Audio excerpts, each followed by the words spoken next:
Okay, you ready, Cody? Okay, action. Hey, John Gallagher here. And you know, Max Meow, Pugs from Planet X is coming out October 12th.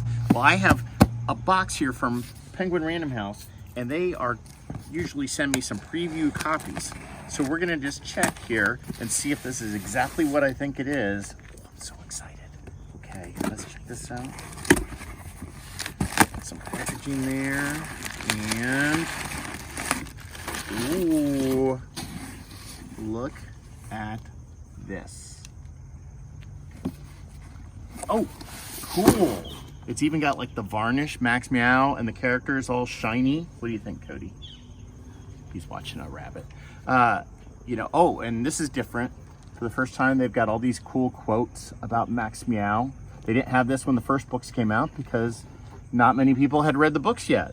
But I'm really excited about this one. Max Meow Pugs from Planet X. It's coming out October 12th. And I hope you'll consider getting it. It's looking really good to me. I'm really excited about the story. As some of you may remember, Max gets his superpowers from eating a bite of a space meatball. Well, in this story, the pugs actually come from outer space and they want to get the meatball back. So, want to know what happens? You got to pick up the book. So, this is John. Thanks.